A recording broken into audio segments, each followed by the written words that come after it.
চলো বন্ধুরা, আজ তোমাদের মনটা ভালো করে দিই। কী করে? ফুলের বাগানের একটা ছোট্ট ঝলক দেখিয়ে।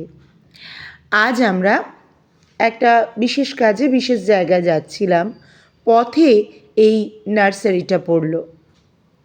এই নার্সারিটা দেখে আর তার এত সুন্দর ফুল এবং অন্যান্য বিভিন্ন গাছ দেখে আমার মনটা তো ভীষণ ভালো হয়ে গেল। ভাবলাম আমার বন্ধুদের সাথেও এই নার্সারিটার একটা ভিউজ শেয়ার করা যেতেই পারে। দেখো, হরেক রকমের ফুল দিয়ে এই নার্সারিটা সাজানো। শুধু ফুল নয়, আছে বিভিন্ন পাতাবাহার গাছ। সেগুলো সবগুলোর নাম তো আমি জানিও না। তোমরা যদি জানো অবশ্যই কমেন্টে জানিও।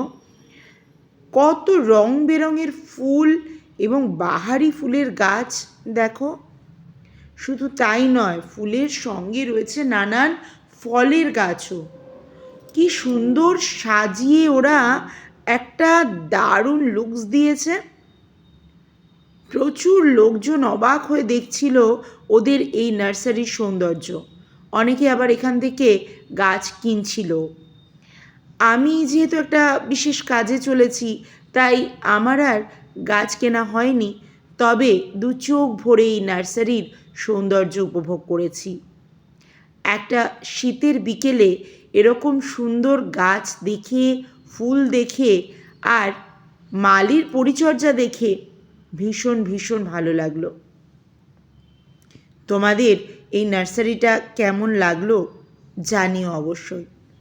দেখো, এই দিকটা দেখো, এই যে ছোট ছোট পাতাবাহার গাছগুলো আর এই যে ক্যাকটাসগুলো, এইগুলো কি সুন্দর এই সাইডটায় ওরা সাজিয়ে রেখেছে। এক একটা দিকে ওরা এক এক রকম ভাগ করেছে। এই দিকটা যেমন পুরো ক্যাকটাসের, ওই দিকটা পুরো পাতাবাহারের, আর রং বেরঙের ফুলগুলো আরেকটা সাইডে। এছাড়াও ছিল বিভিন্ন ফল। আমার ছেলেমেয়েরা তো হাতে ধরে ফল নিয়ে সে কি খুশি। আর ওখানে রয়েছে ওই মালিরা, যারা তাদের অক্লান্ত পরিশ্রমে এই নার্সারিটাকে আরও সুন্দর করে তুলেছে। তাদের যত্নে প্রতিটা গাছ একদম খুব সুন্দরভাবে নিজেদের মেলে ধরেছে। আজকের এই নার্সারিটা তোমাদের কেমন লাগলো অবশ্যই কমেন্টে জানিও। আর ভালো লাগলে অবশ্যই আমার চ্যানেলটাকে সাবস্ক্রাইব করে পাশে থেকো। ভালো থেকো সকলে। টাটা।